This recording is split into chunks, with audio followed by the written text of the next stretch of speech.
He was unmistakable. With his suave demeanor, impeccable wardrobe, and bullet head, on screen, Erich von Stroheim played sadistic and sometimes seductive Prussians. Von Stroheim was somebody who presented himself as so solid, such a force of nature, that when he came onto the scene, you didn't have to say a word, and you somehow have to respond to this man. As a director, von Stroheim earned a reputation for unparalleled egomania, arrogance, and self-indulgence. His constant changes of story, his never being satisfied with sets, his almost obsessive detailing of things, whereas that's one of his great strengths, it also became his greatest liability. He just was not a great businessman. He was a great artist. I don't go by schedules prepared by lunatics with stopwatches counting words on a page. I find my inspiration everywhere. I embroider, I paint. Red here, blue here. I compose. This is how I work. Though he was fired by nearly every studio he worked for, and most of the films he directed were finished by others or destroyed, What Remains offers a glimpse of one of Hollywood's pioneers, one whom everyone loved to hate.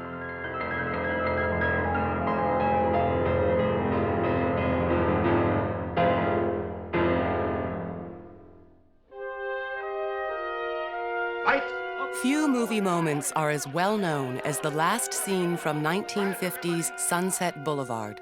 Are you ready, Norma? What is the scene? Gloria Swanson, a nearly forgotten Hollywood icon, had been coaxed back to the silver screen to play actress Norma Desmond. The actor hired to play Max, her one-time director, someone Hollywood had forgotten, Erich von Stroheim. Sunset Boulevard wasn't just a movie about Hollywood. There have been lots of those, but it was a movie about Hollywood's darkest sides. You had this old, utterly faded actress, star, living on what remains of her wealth. And you have the figure of Max von Mayerling, a name suspiciously close to Erich von Stroheim, who has completely lost the renown and the acclaim and the applause that he used to have. Like his character, Erich von Stroheim had also been an admired and lauded Hollywood director who'd seen better days. In 1909, the penniless 24-year-old left Austria for the United States with only his name, his real name, Erich Oswald Stroheim. En route, he created a new identity, Erich Oswald Hans Karl Maria von Stroheim, with an invented past more suited to his future. 11 years later, an official studio press release told his story. Born the son of a German baroness and an Austrian count, between 1902 and 1909 he saw regular service with the 4th Dragoons. In 1908, he served in Bosnia-Herzegovina, where he went into the fray upon horseback and came out in an ambulance with 16 inches of lead in his body. And, von Stroheim insisted, a scar received in battle. This is all, of course, baloney. He wanted to reinvent himself. I think when he arrived in America, he decided he was going to be Erich von Stroheim. He wanted to break with the past. He may have been in some financial mess there in Vienna. We do not know, and nobody knows. He was not, the son of a count and a baroness. He had not served in the Emperor's mounted life guards. The actual story is much more prosaic. We know his parents ran a modest millinery establishment, and his career in Vienna was basically a series of failures. During his first few years in America, he didn't fare much better. Von Stroheim wrapped department store packages, waited tables, and as a salesman of women's apparel, he traveled cross-country in 1911. Eventually, von Stroheim wound up in Southern California, where his past didn't matter. In Hollywood, a new industry built on fantasy had put down roots: motion pictures.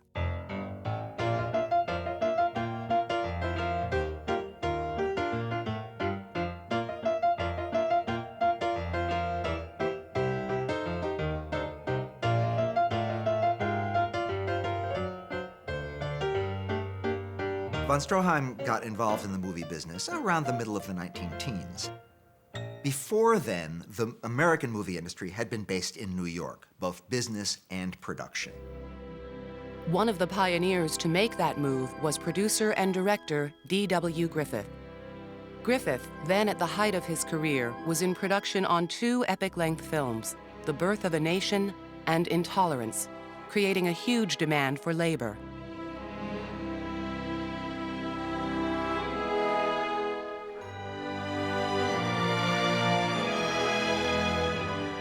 Von Stroheim found work helping to corral horses at Griffith's studio. Griffith could do what he wanted, raise large amounts of funds to create his projects because Griffith had a track record. People in the industry knew who he was. Von Stroheim didn't see that part.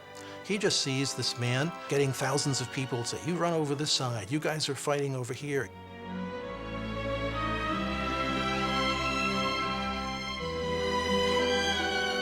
As von Stroheim worked his way up to assistant director, he found work in front of the camera as well.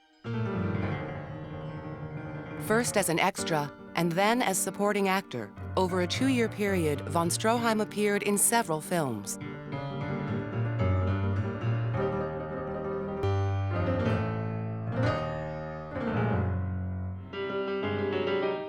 In 1917, as the United States prepared for entry into World War I, Hollywood too changed course. Studios began producing anti-German propaganda films. For von Stroheim, it was a professional windfall. A kind of great anti-German wave swept over the country. I mean, people lost jobs for being German or having German names or things like that. So many people changed their name, tried to hide that. Curiously, von Stroheim went in the other direction. This son of a Jewish hat maker from Vienna decided he was going to emphasize this Germanic quality.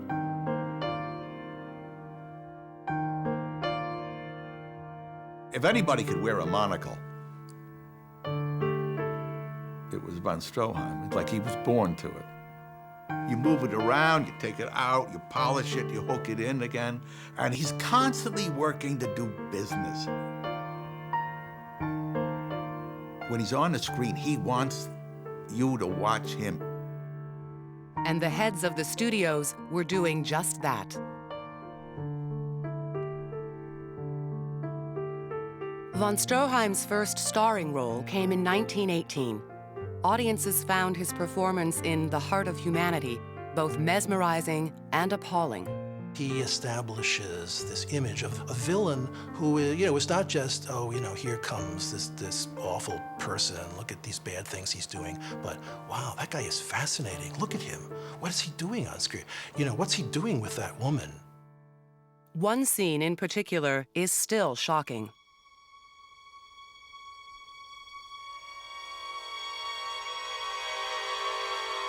A rape scene that gets interrupted by a crying baby.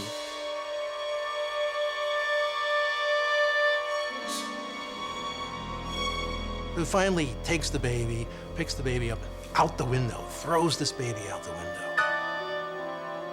It wasn't just that he smacked the woman around, there was a fade out. Kid went out the window.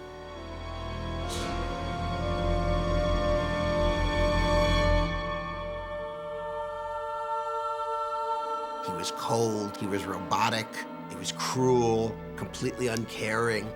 He became, as the tagline went, the man you love to hate. The end of World War I appeared to doom von Stroheim's acting career. The market for militaristic Germans on screen evaporated. But by then, von Stroheim had found his calling in film. He'd been writing and had entitled one of his first stories, The Pinnacle. I felt that the motion picture-going public had tired of the cinematic chocolate eclairs which had been stuffed down their throat.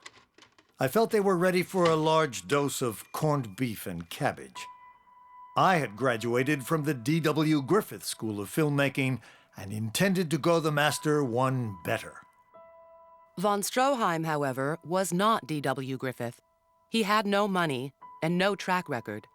He was a good storyteller, and he found a willing audience in Carl Laemmle, the head of Universal Pictures. Stroheim got to Laemmle. He said with all this arrogance and self-confidence, you know, I gave Griffith all his best ideas, and The Heart of Humanity, all the good stuff was from me. So I'm famous as an actor. I got this beautiful script. I'll tell you what, I'll give you a deal. And Laemmle says, a deal? How can I resist? And so that's how it went. In 1919, less than 3 years after arriving in Hollywood, 33-year-old Erich von Stroheim set to work directing his first movie. A love triangle, The Pinnacle was the story of an American doctor and his wife on vacation in the Italian Alps. There, they meet an Austrian army officer, played by von Stroheim. Von Stroheim said, what we have to do is have a triangle romance in which the characters are not stereotypes. The good heroine, the hero, the villain, right? All of these people will be real insofar as they have both good attributes and bad attributes. And really crossing the line, he would say, this woman is not simply going to be cornered by this guy, she's going to be interested in him. By having a good American wife who appears to be at least theoretically available to the advances of this all-too-suave European aristocrat. Von Stroheim really was kind of a pioneer here.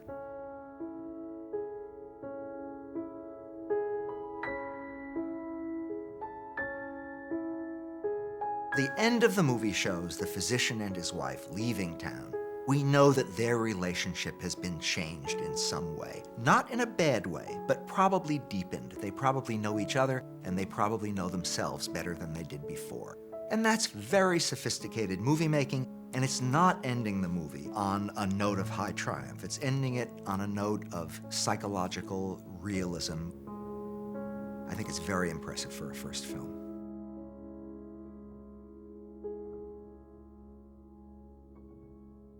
During production on The Pinnacle, relations between von Stroheim and the studio remained cordial.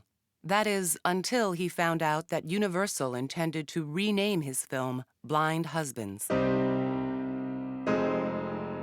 And Stroheim takes out ads in the newspapers. You have desecrated my masterpiece with this vulgar title.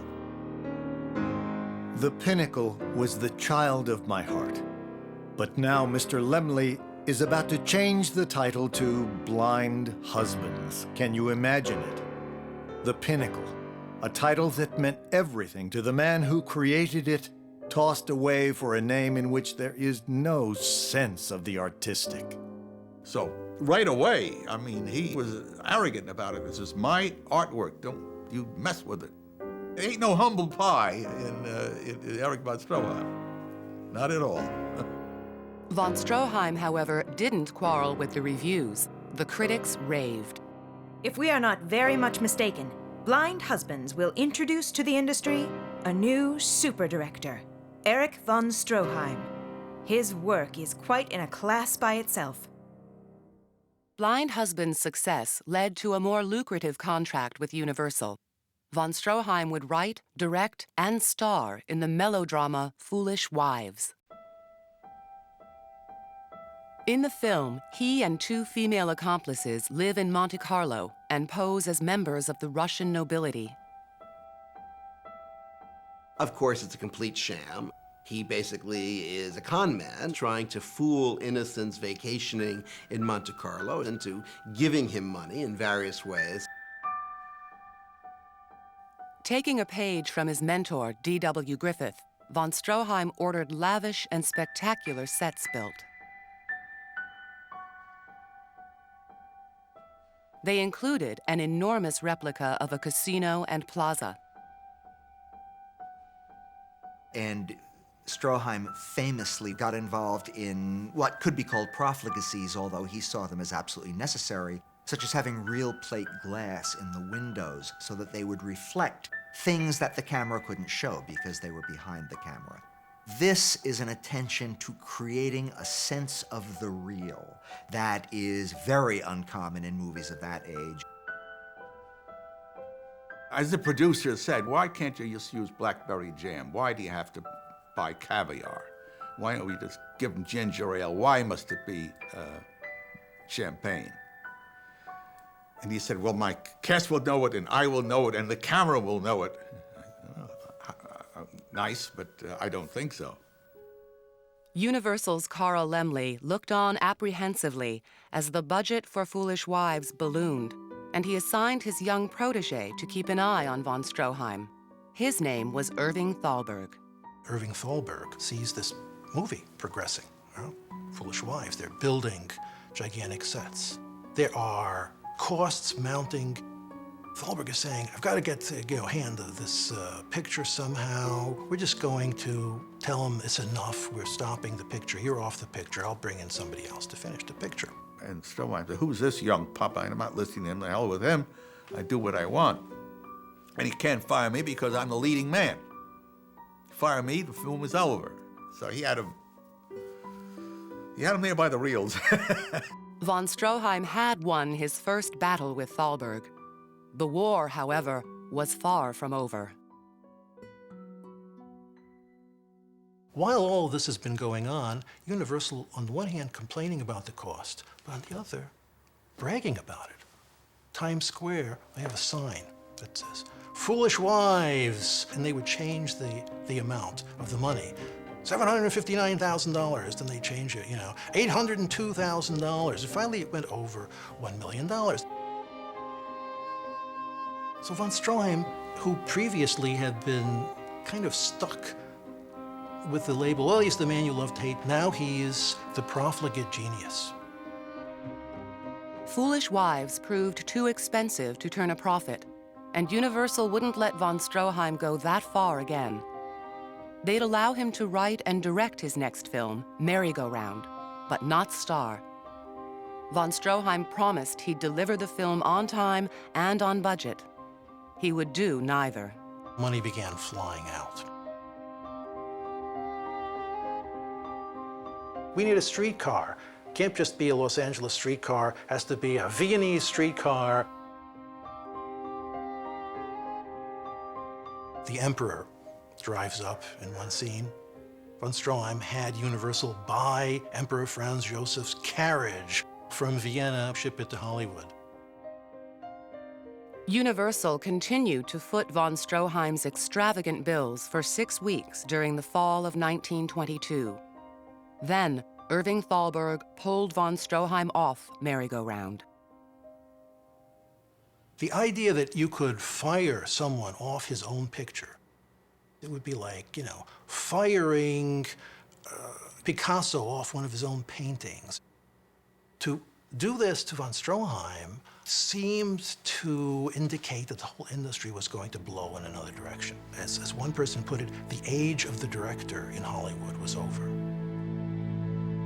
Hollywood was changing. No longer would the director have total control. From now on, the producer was in charge. Still, in less than a month, Erich von Stroheim was back at work. Another studio had hired him. The title of his next film, Greed, told the whole story. Throughout the film, von Stroheim includes these kind of almost surrealistic dream or fantasy sequences involving money. People counting it, people bathing in it, people being showered with it, coins everywhere, so that any action, any moment is surrounded by the ghosts, if you will, of gold and mammon. The three principals in Greed were McTeague, his wife Trina, and best friend Marcus.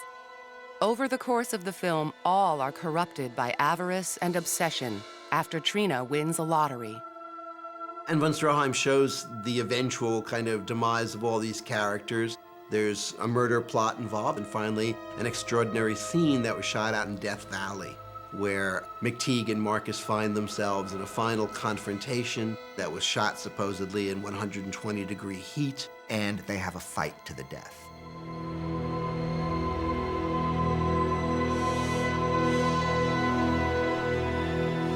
And of course, the end of the movie is that McTeague then realizes that he is actually handcuffed to the corpse of the man he's just killed. From the few accounts we have of people who saw the film, everyone said it was an absolutely overwhelming experience. Von Stroheim presented in a sense of detail, a kind of entrance into the lives of his main characters that no one had ever experienced. The only problem, Greed was 9.5 hours long. Clearly, there was either a lack of communication or a misunderstanding between the front office and Von Stroheim in terms of what actually the final film was to look like. Von Stroheim had originally planned for Greed to be released in either 2 parts or as a serial. The studio professed shock. You give me a script from a guy who's made 8-hour movies one after another, and the script is as big as a Manhattan phone book, and you think he's going to give you something in an hour and a half? I don't understand what was going on. Are they all on drugs? No one really quite knew, I think, how these films were going to turn out. I mean, even the very idea that he imagined you could make a 9-hour film, I mean, that's an extraordinary conception. These were, how could you say, events for which no front office could be prepared. In 1924, the studio seized control of the film, and its editors cut Greed down to 2 hours. I consider I have made only one real picture in my life, and nobody ever saw that. The poor, mangled, mutilated remains were shown as Greed. It was like seeing a corpse in a graveyard. There are certain personalities, certain types that simply do not fit well into systems. There are some people who are brilliant and can't make it through their banks, you know. Some people are brilliant and can't make it through their studios. And I think that was really the case with Von Stroheim. Greed signaled the beginning of Von Stroheim's demise. He would have a partial comeback, but already he was tagged as someone you couldn't trust, you couldn't work with. He's been kicked out by Universal. MGM doesn't want it anymore. Paramount doesn't want to see him. Doesn't leave many, does it? Who's going to hire him? Well, only another sort of independent person, and that person was Gloria Swanson. Swanson, one of Hollywood's highest paid and most popular stars, had her own production company. She was looking for new projects.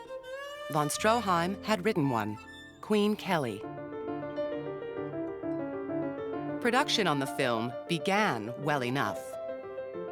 A young, dashing army officer, who also happens to be a prince, happens to be riding his horse dashingly down a country road one day when he spots a whole bunch of nuns out for their daily walk, young novices, actually.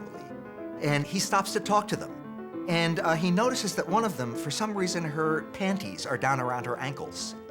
It's not explained why her panties would be down around their ankles. Well, they just somehow fell down there. But this is cause for great merriment, and she flings them at the prince, who charmingly tucks them into his pocket and takes them away with him. Well, this, of course, is just about the cutest meat in the whole history of cinema. But like their relationship, Von Stroheim's Queen Kelly was doomed. He had originally submitted a 12-week shooting schedule. After 14 months, Queen Kelly was still a work in progress. Swanson, who'd been paying for it all, reached her breaking point and fired Von Stroheim. Here is an opportunity where he could have gotten himself back into the good graces. Here were the people independent enough to use him and brave enough to use him, and he spoiled it. He was his own worst enemy. Though Queen Kelly and Gloria Swanson would one day re-enter his life, by February of 1929, Erich von Stroheim's career as a major Hollywood director had come to an end. There's a ghost in the studio system, and in a sense, kind of a joke.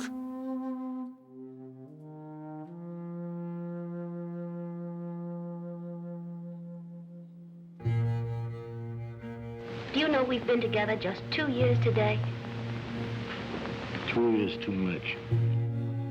Von Stroheim, married and a father, needed money. So throughout the early 1930s, he appeared in a number of low-budget and forgettable talkies. In most, von Stroheim simply parodied himself. Now came a period in which I had to take anything that was offered me. I wish I could forget these monstrosities. Then, in 1936, von Stroheim found professional redemption. Celebrated French director Jean Renoir offered him a role in Grand Illusion, a film that many now consider a masterpiece. Von Stroheim once again played a German officer, but this time his character showed nuance and depth of emotion. The character has to go from being grim and determined and hard to extraordinarily noble and in a certain way very understanding. And I think von Stroheim beautifully, plays that whole gamut. He brings to that role this air of a kind of soft nostalgia for what is clearly a disappearing world.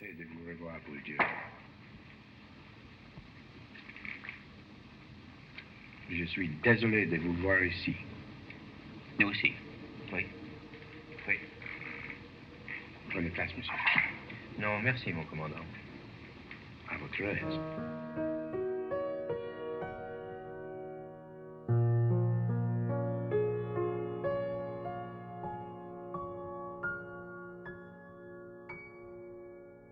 The French embraced von Stroheim, and he, in turn, embraced France, making it his home for the rest of his life. He explained why in this speech. If you live in France and you have written one good book, or painted one good picture, or directed one outstanding film 50 years ago, and nothing ever since, you are still recognized as artist and honored accordingly. In Hollywood, you're as good as your last picture. If you didn't have one in production within the last 3 months, you're forgotten. In 1949, a script arrived from Hollywood that von Stroheim at first dismissed. Sunset Boulevard. Stroheim looks at this. He's not too happy about the way the thing is written. He used to refer to it as that goddamn butler role. Still, von Stroheim swallowed his pride and took the job. In the film, he was asked to play Max von Meyerling, a one-time movie director, now butler to Norma Desmond, a once glamorous actress. In 1 week, she received 17,000 fan letters. Men bribed the hairdresser to get a lock of her hair. There was a Maharaja who came all the way from India to beg one of her silk stockings. Later, he strangled himself with it. Max! Von Stroheim's co-star? Who was it, Max? The woman who'd fired him from Queen Kelly 20 years earlier. Nothing, madame. Gloria Swanson. I want you to get out the car. Sunset Boulevard is a collision of fantasy and reality. In one scene, von Stroheim's character acts as projectionist, while Norma Desmond watches one of her old movies. The movie being screened? Queen Kelly. Whether it was Stroheim's idea or not, I don't know. I think Stroheim might have, on the one hand, thought it was another sort of painful needle, but he could also be proud of it, that this is what selected my film, this lost masterpiece. Indeed, Sunset Boulevard must have been a galling experience in many ways for von Stroheim. But I think von Stroheim, one of his many virtues was that he was a complete professional. So he did the role perfectly. And it's, of course, one of the roles for which he's best remembered. Despite his Academy Award nomination, von Stroheim never heard from Hollywood again. After a prolonged illness, Erich von Stroheim died in 1957, still bitter that his extravagance had never been forgiven and that his work had been largely forgotten. I'm quite sure von Stroheim would have wanted to be remembered as a filmmaker. I think that was really his desire, his wish, and certainly what he devoted his energy to was his directing. Unfortunately, today, he's known as a bit player. If you mention he also directed films, people might say, oh yes, or did he? So, like other really great figures of the silent era, he's kind of given short shrift, even though his films are great.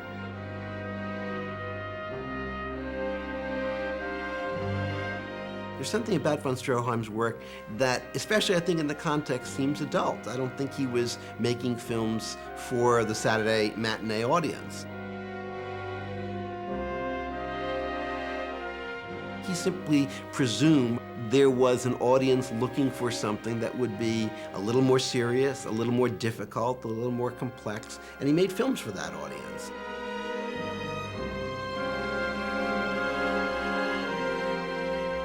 You can't just pull out footage and say, oh, he's so much better than somebody else. It's the whole meal, you know? It's not just the bread and the butter or the carrots that are diced. It's the whole thing that makes it good.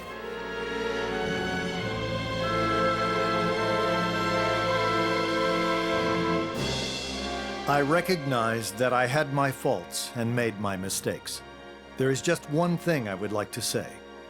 Because of my attempt at sincerity, I have been condemned, hooted at, reviled.